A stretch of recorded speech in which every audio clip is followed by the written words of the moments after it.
Hello students, हम लोग improvement in food resources chapter पढ़ रहे हैं और इस चैप्टर के अंदर हमारा जो टॉपिक चल रहा है this is crop protection management. और इस क्रॉप प्रोटेक्शन मैनेजमेंट में हमने हमारी क्रॉप को अलग अलग तरीकों से बचाना है, सेव करना है। तब तक के लिए सेव करना है जब तक कि वो कंज्यूमर के पास ना पहुंच जाए, या फिर आप यूं बोलें कि आपके पास तक ना पहुंच जाए। Is it okay? और आप उसे प्रॉपरली बिना खराब हुए, बिना डिस्ट्रॉय किए, बिना डैमेज किए यूज कर पाए। So this is the target of third part of this particular chapter. This is higher yield, that is crop protection management. तो क्रॉप प्रोटेक्शन मैनेजमेंट में आज की क्लास में आपको जो पढ़ना है this is storage of grains. Okay, तो हमें यहाँ पर क्या पढ़ना है? हमें यहाँ पर पढ़ना है storage of grain. Is it okay? Storage का मतलब क्या होता है?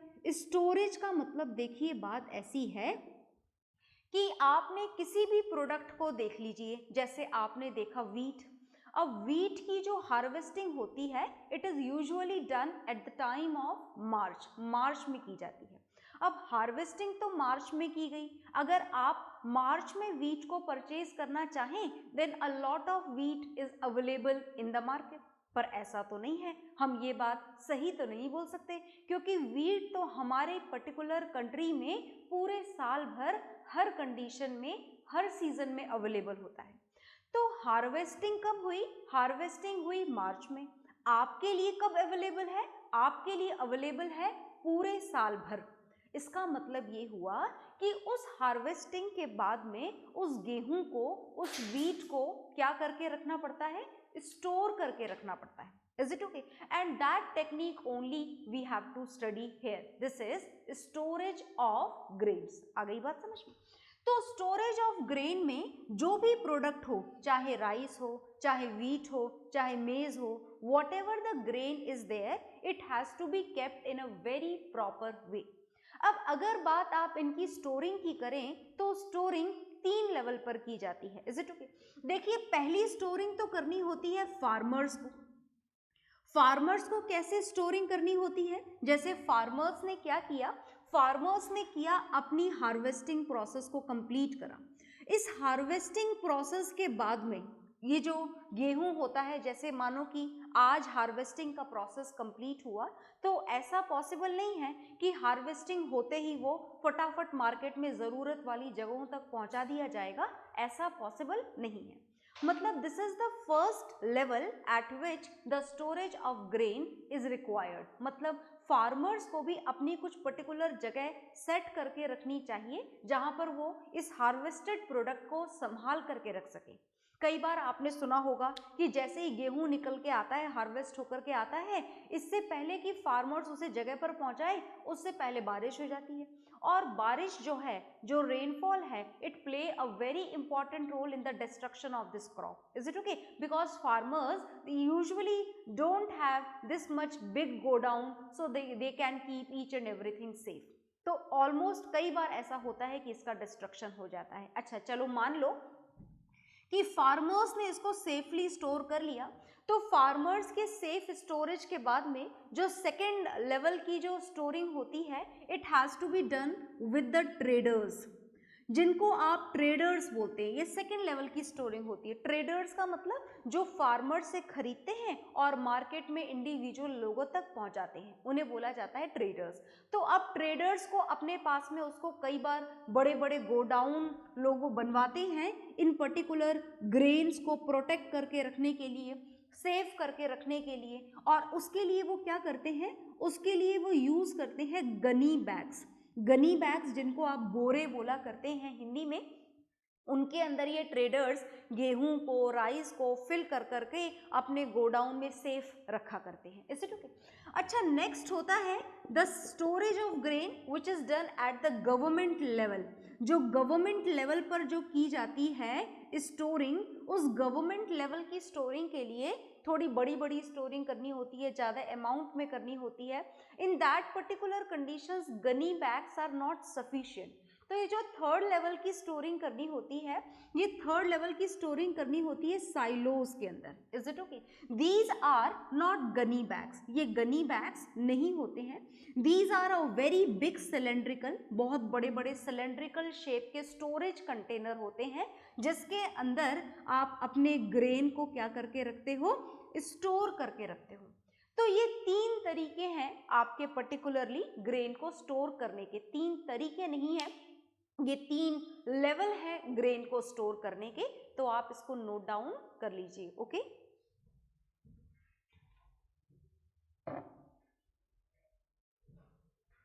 हाँ जी, तो आपने ये नोट डाउन कर लिया होगा।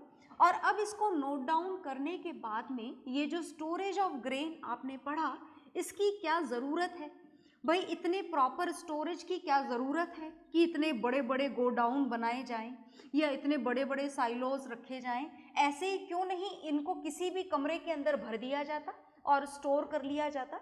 तो चलिए हम इनका कारण जानेंगे कि आखिर ऐसे कौन से फैक्टर हैं जो फैक्टर आपके ग्रेन्स को डिस्ट्रॉय कर सकते हैं या फिर डैमेज कर सकते हैं। Is it okay? तो सुनिएगा ध्यान से।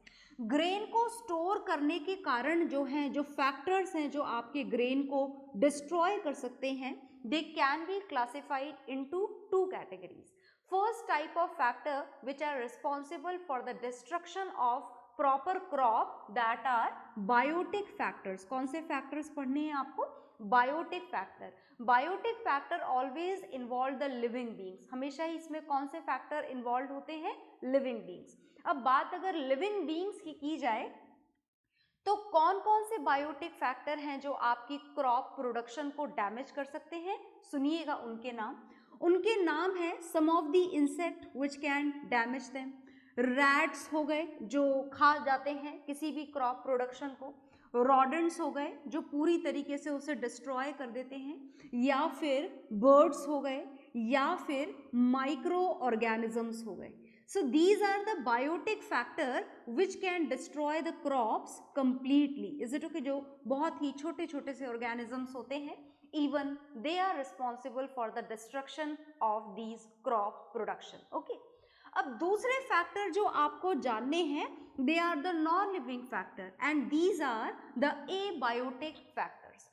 अब ये abiotic factors कौन से होते हैं जो आपके ग्रेन को डिस्ट्रॉय कर सकते हैं? सुनिएगा ध्यान से। जब आप एबायोटिक फैक्टर्स की बात करते हैं तो इसमें फर्स्ट जो फैक्टर रिस्पॉन्सिबल है, this is temperature, effect of temperature. ये टेम्परेचर बहुत इंपॉर्टेंट रोल प्ले करता है किसी भी ग्रेन को स्टोर करने के लिए।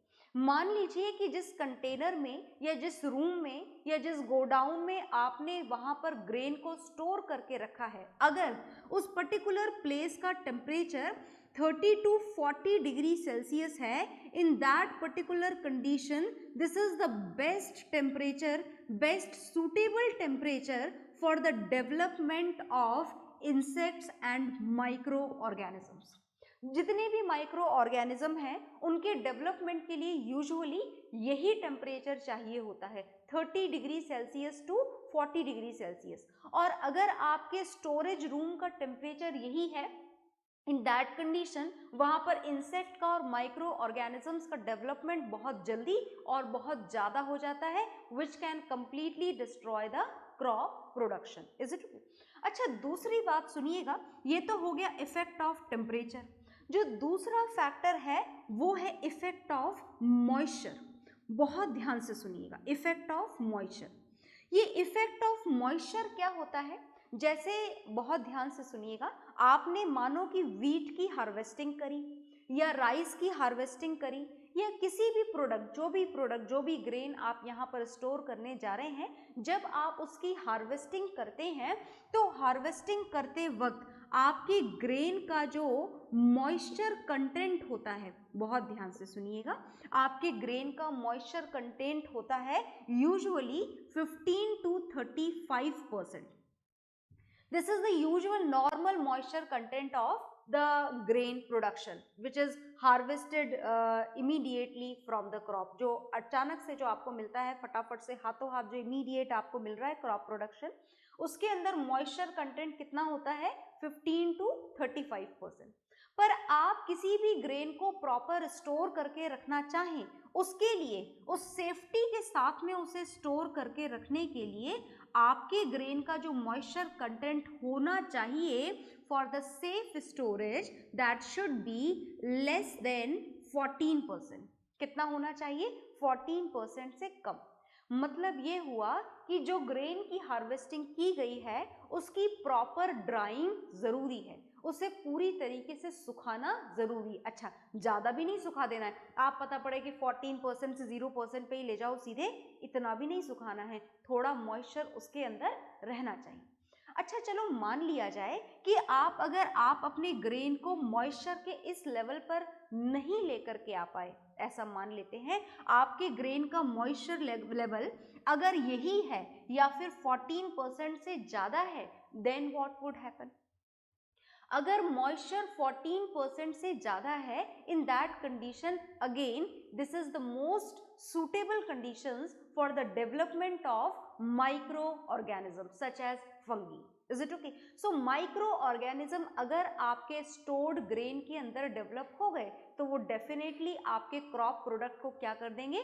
डैमेज कर देंगे, डिस्ट्रॉय कर देंगे। अच्छा, एक प्रॉब्लम और है, मान लीजिए कि मॉइस्चर कंटेंट का लेवल आप यहाँ तक नहीं पहुँचा पाए, 14% तक नहीं पहुँचा पाए, मॉइस्चर कंटेंट का लेवल आपने 14% से ज़्यादा छोड़ा हुआ है, in that particular condition all those micro organism, जो भी माइक्रो ऑर्गेनिजम्स वहाँ पर डेवलप होंगे वो माइक्रो ऑर्गेनिज्म, पहली बात तो ये कि माइक्रो ऑर्गेनिज्म डेवलप हुए, क्यों डेवलप हुए? क्योंकि मॉइस्चर कंटेंट ज़्यादा था, और ज़्यादा होने के कारण ये जो माइक्रो ऑर्गेनिज्म डेवलप हुए, ये पता है अब क्या करेंगे? ये करेंगे अब रेस्पायर। रेस्पिरेशन तो सारे ऑर्गेनिज्म करते हैं, तो जो यहाँ माइक्रो ऑर्गेनिज्म डेवलप हुए हैं वो भी क्या करेंगे? रेस्पायर करेंगे। And when they respire, in that particular condition they releases a lot of heat energy. ये क्या करते हैं? ये बहुत सारी हीट एनर्जी रिलीज करते हैं। कौन रिलीज करते हैं? माइक्रो ऑर्गेनिज्म का रेस्पिरेशन प्रोसेस। और ये जो हीट रिलीज हो रही है इससे ग्रेन्स का टेम्परेचर बढ़ जाता है, और टेम्परेचर बढ़ जाता है तो और माइक्रो ऑर्गेनिजम्स डेवलप हो जाते हैं। आ गई बात समझ में? तो मतलब ये हुआ कि ना तो टेम्परेचर 30 डिग्री सेल्सियस से ज्यादा होना चाहिए, और ना ही ग्रेन जिसे आप स्टोर करने जा रहे हैं उसके अंदर मॉइस्चर कंटेंट भी 14% से ज्यादा नहीं होना चाहिए। Is it okay? तो आप इन दोनों चीजों को नोट डाउन कर लीजिए, फिर हम जानेंगे कि आखिर हमें इन दोनों के लेवल को मेंटेन करने के लिए क्या क्या यूज करना पड़ेगा, वो हम जानेंगे। तो उससे पहले आप इसे नोट डाउन कर लीजिए। ओके,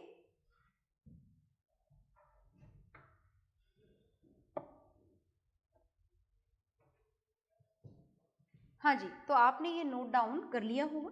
अब नोट डाउन करने के बाद में हमने कारण तो सारे जान लिए कि भाई मॉइस्चर नहीं होना चाहिए, और टेम्परेचर ज़्यादा नहीं होना चाहिए, और ह्यूमिडिटी ज़्यादा नहीं होनी चाहिए। Is it okay? ऐसे भी खराब हो सकता है, वैसे भी खराब हो सकता है। तो फाइनली अब हमें जानना है कि किस तरीके से आप फिर उसे सेफ रखेंगे। आपके ग्रेन को स्टोर करने के लिए आप किन किन बातों का ध्यान रखेंगे वो आपको यहाँ पर जानना है। Is it okay? तो चलिए हम जानना शुरू करते हैं। स्टोरिंग ऑफ ग्रेन के लिए जो फर्स्ट फैक्टर आपको ध्यान में रखना है वो है ड्राइंग। क्या करना है आपको? ग्रेन को सुखाना है। Is it okay? सूखा हुआ ग्रेन हो, ये आपको पूरी तरीके से बिल्कुल एश्योर कर लेना है कि जो आपका ग्रेन है उस ग्रेन के अंदर जो मॉइस्चर कंटेंट है वो 14% से ज़्यादा नहीं होना चाहिए। More than 14% grains are not allowed. If the moisture content of the grain is more than 14%, then they are not at all allowed for the storage purpose. कारण आप जान चुके हैं। तो अब आपको क्या करना है? अब आपके पास में ड्राइंग पर्पस के लिए जो हार्वेस्टेड ग्रेन्स हैं, जो भी हार्वेस्टेड ग्रेन है, वेदर इट इज व्हीट और rice, what ever it is, आपको उसे क्या करना है? आपको उसे धूप में सुखाना है। अच्छा, कई जगह पर तो इंडस्ट्रियल लेवल पर तो ब्लोअर वगैरह भी काम में लिए जाते हैं, but it can be done easily with the presence of sunlight also. अच्छा, सनलाइट में सुखाने के लिए आपको सीधे ऐसे मिट्टी में नहीं डाल देना है, क्योंकि मिट्टी में दोबारा से क्या प्रेजेंट है, मॉइस्चर। तो पता पड़ा ऊपर से सनलाइट सुखाती जाएगी और नीचे मिट्टी से ये मॉइस्चर गेन करते जाएंगे। मतलब आपको डायरेक्ट मिट्टी पर नहीं सुखाना है। तो आपको सनलाइट में इन सारे ग्रेन्स को सुखाने के लिए या तो आपको सीमेंटेड फ्लोर काम में लेना है। कैसा फ्लोर काम में लेना है, सीमेंटेड फ्लोर, या फिर आपको सुखाने के लिए कोई प्लास्टिक शीट यूज करनी है। दोनों ही कंडीशन में जो ग्रेन है वो जमीन का मॉइस्चर एब्जॉर्ब नहीं कर पाएंगे और इस दौरान सिर्फ एक ही प्रोसेस कंप्लीट होगा, this is the process of drawing. ये कौन सा प्रोसेस कंप्लीट होगा, ड्राइंग। अच्छा, सेकेंड देखिए, सेकेंड आपको यहां पर जो पढ़ना है, दिस इज क्लीनिंग। क्लीनिंग बहुत रिक्वायर्ड है। क्लीनिंग का मतलब किसकी क्लीनिंग, सबकी क्लीनिंग। सबसे पहले आप जिसे स्टोर करने जा रहे हैं उसकी क्लीनिंग, मतलब आपका ग्रेन जो आप स्टोर करने जा रहे हो that should be clean. Second, जो गनी बैग्स आप यूज करने जा रहे हो, गनी बैग में भरोगे आप ग्रेन को, तो ये जो गनी बैग्स हैं दैट शुड बी क्लीन। बेहतर होगा कि हम न्यू गनी बैग्स यूज करें। मान लीजिए कि हर बार न्यू गनी बैग्स को बनाना और यूज करना ये थोड़ा सा बढ़िया काम नहीं होता है for the purpose of nature, तो आप पुराने गनी बैग्स भी यूज कर सकते हैं। But these gunny bags if they are old then should be washed and dried properly, then after only we should fill the grains in these gunny bag. उसी के बाद में आपको ग्रेन्स को किस में फिल करना है, गनी बैग्स में फिल करना है। जब आपके गनी बैग्स भी पूरी तरीके से साफ हों, अगर कहीं से फटफटा गए हैं तो उनको प्रॉपरली सिल दिया जाए ताकि उस छेद में से रैट्स या किसी भी टाइप का रॉडेंट अंदर ना घुस पाए। Is it okay? ग्रेन आपके पूरी तरीके से क्लीन हो, और क्लीन होने के साथ साथ कैसे हो, ड्राइड हो। ये बहुत जरूरी है, ये भी क्लीन हो और ये भी ड्राइड हो। Is it okay? प्लस आप इनको जिस गो डाउन के अंदर स्टोर करने जा रहे हो that go down should also be cleaned very properly. इसको भी प्रॉपरली क्लीन आपको करना है, प्रॉपर क्लीनिंग होनी चाहिए। क्लीनिंग के बाद में जो भी पेस्टिसाइड है, इज इट ओके, जिससे पेस्ट अटैक ना हो सके, वो पेस्टिसाइड यहाँ पर क्या करना चाहिए, पूरी तरीके से स्प्रे करना चाहिए। मान लीजिए कि गोडाउन में कहीं बहुत बड़े बड़े गड्ढे बन गए हैं किसी भी कारण से, तो उस गोडाउन की प्रॉपर रिपेयरिंग होनी चाहिए। मानो खिड़कियों में छेद हो गए हैं तो छेद से फिर घुस आएंगे रैट वगैरह और आपके वहां पर स्टोर्ड ग्रेन को डिस्ट्रॉय कर देंगे। तो मतलब जो गोडाउन है that should be clean properly. Spray हमें वहां पर करना होता है किसका, पेस्टिसाइड का, ताकि कहीं कोई पेस्ट अटैक का कोई कंडीशन बाकी हो तो वो वहीं के वहीं किल हो जाए। और तीसरी बात हमें ध्यान रखनी होती है रिपेयरिंग की। किसकी रिपेयरिंग की, गोडाउन रिपेयरिंग्स की। आ गई बात समझ में? अच्छा, तो ये हमने दो मेथड पढ़ लिए हैं for the storage of grain, दो बातें पढ़ ली हैं जिनका हमें ध्यान रखना चाहिए। अब हम पढ़ने जा रहे हैं थर्ड। जो थर्ड हम पढ़ने जा रहे हैं, जिस कंडीशन का आपको ध्यान रखना है, this is the purpose of the process of fumigation. कौन सा प्रोसेस हम करने जा रहे हैं अब हम पढ़ने जा रहे हैं फ्यूमिगेशन। तो फ्यूमिगेशन में क्या करना होता है, फ्यूमिगेशन में जैसे देखिए आपने यहाँ पर क्या करा, आपने यहाँ पर इस तरीके से गनी बैग्स अरेंज कर दिए, एक के नीचे एक, एक के नीचे एक। अब इसके बीच में ये खाली स्पेस छोड़ी जाती है ताकि आप यहाँ पर जाएं और यहाँ पर फ्यूमिगेशन कर सकें। फ्यूमिगेशन का मतलब क्या होता है, फ्यूमिगेशन का मतलब होता है स्प्रेइंग, या तो स्प्रे करना, और use of any fumigant. Fumigant का मतलब क्या होता है मैं अभी आपको बताती हूँ। Is it okay? तो आपको या तो स्प्रे करने हैं इन बीच बीच वाली स्पेसेस में, या फिर आपको कोई सॉलिड फ्यूमिगेंट भी आप यहाँ पर यूज कर सकते हो। इन फ्यूमिगेंट का काम होता है इनके आसपास टॉक्सिक गैसेस को रिलीज करना। कौन सी गैसेस को रिलीज करना, टॉक्सिक गैसेस को। ऐसी गैसेस रिलीज करना जो आसपास किसी भी बैक्टीरिया, फंगी, रैट, रोडेंट या किसी भी टाइप के डैमेज, डिस्ट्रक्शन जो कॉजिंग ऑर्गेनिज्म होते हैं उनको वहां पर गोडाउन में बिल्कुल भी डेवलप ना होने दें। तो ऐसे केमिकल जिनको स्प्रे करने से ये माइक्रो ऑर्गेनिज्म डेवलप नहीं होते, टॉक्सिक गैसेस रिलीज होती हैं, उनको हम क्या बोलते हैं? उनको हम बोलते हैं फ्यूमीगेंट्स। क्या बोलते हैं उनको? हम फ्यूमीगेंट्स बोला करते हैं। आ गई बात समझ में? तो ये जो फ्यूमीगेंट है ये कैसे भी हो सकते हैं? कैसे भी हो सकते हैं इसका मतलब, these fumigants may be present in the solid state, may be present in the liquid state and may be present in the gaseous state। तीनों स्टेट में अलग अलग टाइप के फ्यूमीगेंट जो हैं वो अवेलेबल हैं। जैसे मैं एक एक एग्जाम्पल बताने जा रही हूं आपका।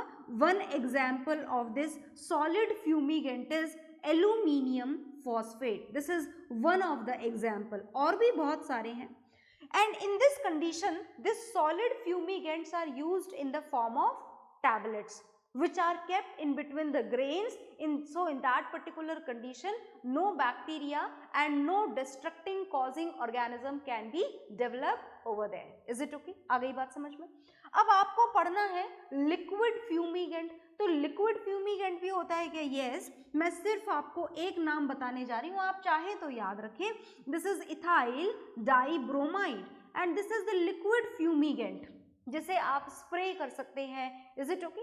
गैशियस जो फ्यूमीगेंट है, गैशियस फ्यूमीगेंट का भी सिर्फ एक नाम मैं आपको बताने जा रही हूँ। This is methyl bromide. तो ये है फ्यूमीगेंट्स जो क्या करते हैं? अपने आसपास के एनवायरनमेंट में टॉक्सिक गैसेस रिलीज करते हैं, और ये टॉक्सिक गैसेस किसी भी माइक्रो ऑर्गेनिज्म को डेवलप नहीं होने देता है। Is it okay? So these all precautions और should be used for the storage of grapes. आप इनको नोट डाउन कर लीजिए। ओके